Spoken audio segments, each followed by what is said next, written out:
Right now, 60 degrees and cloudy at 7:41 on Colorado's Morning News. At the border with Mexico, many lawmakers have called the policy of separating migrant kids from their parents inhumane and barbaric. The president is saying it's not my fault. I didn't do it. No, you did do it. You did it to the dreamers, and now you're doing it to the children. You can rescind this action in a moment. House Minority Leader Nancy Pelosi visited the border just yesterday, and Colorado's Democrat Congresswoman DeGette is doing the same thing later this week. She joins us live now to talk about it. Good morning. Good morning. Why is it important for you to see it for yourself, and what do you think you're going to see? Well, I think it's important to see what President Trump is doing to these children and these families. We're hearing stories on the press. I'm sure a lot of your listeners heard the audio tape of the children. I just want to see it for myself, and it also really helps to elevate the awareness of what's going on. It's just inhumane and un-American to split these families up. Congresswoman, many of our listeners who are sympathetic, they also say this is a policy that predates the Trump administration. All he's doing is enforcing it. What do you say to them? That's not exactly correct. Here's what it is.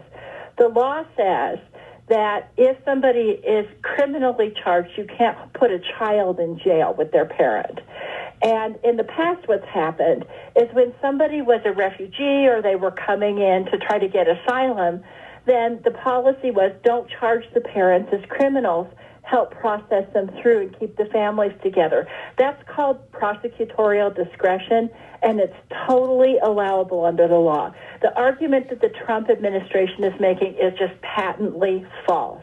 AG Jeff Sessions says, hey, whether you like the policy or not, enforcing it is going to keep people who shouldn't be coming here from coming here. What do you say to that? I think that that's just despicable to say.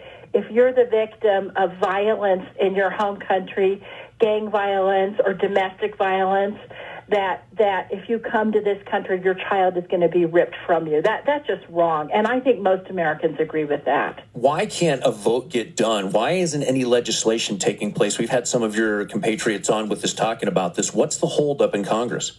Well, several people have introduced legislation, and of course I'm co-sponsoring that legislation.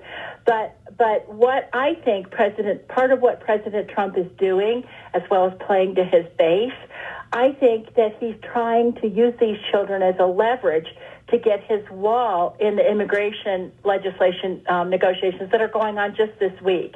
And I think that's also appalling. I'm just absolutely furious about the whole thing. Are Democrats doing enough to deal on this issue, do you think? Well, we need to remember, the Democrats don't control the gavel. If we were in charge, we would have passed comprehensive immigration reform a long time ago. Paul Ryan has refused to bring a bill to the floor.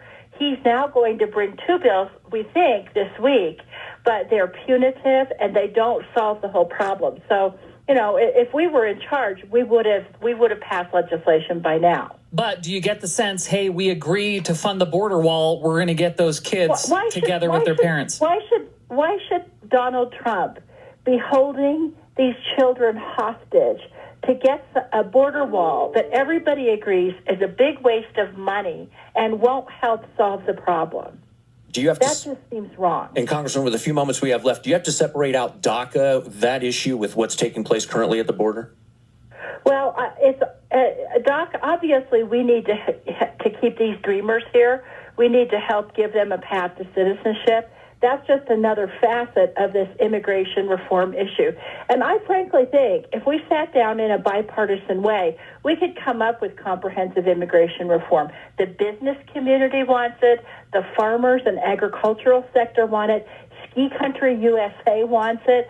All of the immigration advocates want it. Everybody agrees we need to do something, but we're up against this president who apparently will stop at nothing, including ripping kids away from their parents. Congresswoman, we'd love to, if time allows, to talk to you while you're down there live at the border sometime. We will try to make that happen, and if not, on Sunday when I get back, I will be talking to the press about what I saw and what's going on. All right. Thanks for the time.